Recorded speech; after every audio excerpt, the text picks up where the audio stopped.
শিক্ষা কমিশন গঠন ও এমপিভুক্ত শিক্ষক কর্মচারীদের চাকরি জাতীয়করণের দাবিতে লক্ষ্মীপুরে আলোচনা সভা ও র্যালি করেছেন শিক্ষকরা।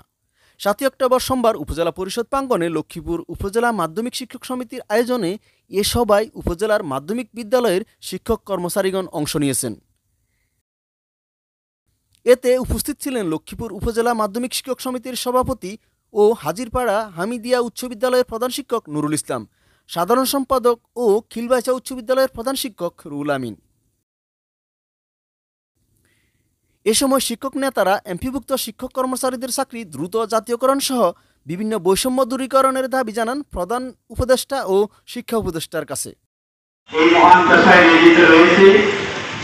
দুর্ভাগ্যজনক হলেও সত্য, সরকার আসে সরকার যায়, দল আসে দল যায়, মন্ত্রী আসে মন্ত্রী যায়। বেসরকারি শিক্ষক সমিতি শিক্ষকদের ভাগ্যে কোনো পরিবর্তন হয় না। বক্তারা বলেন, অতীতে বেসরকারি এমপিভুক্ত শিক্ষক কর্মচারীদের সাথে অনেক অন্যায়, অবিচার ও বৈষম্য করা হয়েছে। একই সিলেবাসে পাঠদান করেও কেউ সরকারি আবার কেউ বেসরকারি, এটা স্পষ্টত বৈষম্য।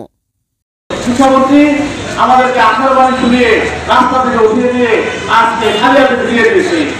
গত 5 তারিখে আমরা মনে করেছিলাম যে আমাদের বর্তমান পরিস্থিতি পরিবর্তিত পরিস্থিতিতে সরকার আছেন, তারা আমাদের কিছু ভালো একটা উপহার দিবেন, কিন্তু তারাও আমাদেরকে হতাশায় নিমজ্জিত করে বাড়িতে ফেরত পাঠিয়ে দিয়েছেন। ভবিষ্যতে আমরা বারবার হতাশাগ্রস্ত না হয়ে আমরা আমাদের আন্দোলনকে আরো বেগবান করে আমাদের শিক্ষক সমাজকে সম্মানিত করার জন্য সর্বশেষ এক দফা এক দাবি হিসেবে জাতীয়করণের জন্য সকলে একত্রিতভাবে আমরা ঝাঁপিয়ে পড়ব। তাই সকল বৈষম্য দূর করতে সবার আগে শিক্ষাকে জাতীয়করণ করতে হবে। জাতীয়করণের ফলে প্রান্তিক পর্যায়ের শিক্ষার্থীরা শিক্ষা অর্জনের পথ সুষম নীতির সুবিধা পাবে। বিগত দিনগুলোতে সব সরকারই নানান দোহাই দিয়ে আমাদেরকে বঞ্চিত করে রেখেছেন। আমরা ছাত্র জনতার অভ্যুত্থানে অর্জিত নতুন বাংলাদেশে শিক্ষার যাবতীয় বৈষম্য ও অপ্রাপ্তি দূর করতে এমপিভুক্ত শিক্ষক কর্মচারীদের চাকরি জাতীয়করণের জোর দাবি জানাই। তারা আরও বলেন, দ্রুত জাতীয়করণের সিদ্ধান্ত না আসলে লাগাতার কর্মসূচি পালন করা হবে।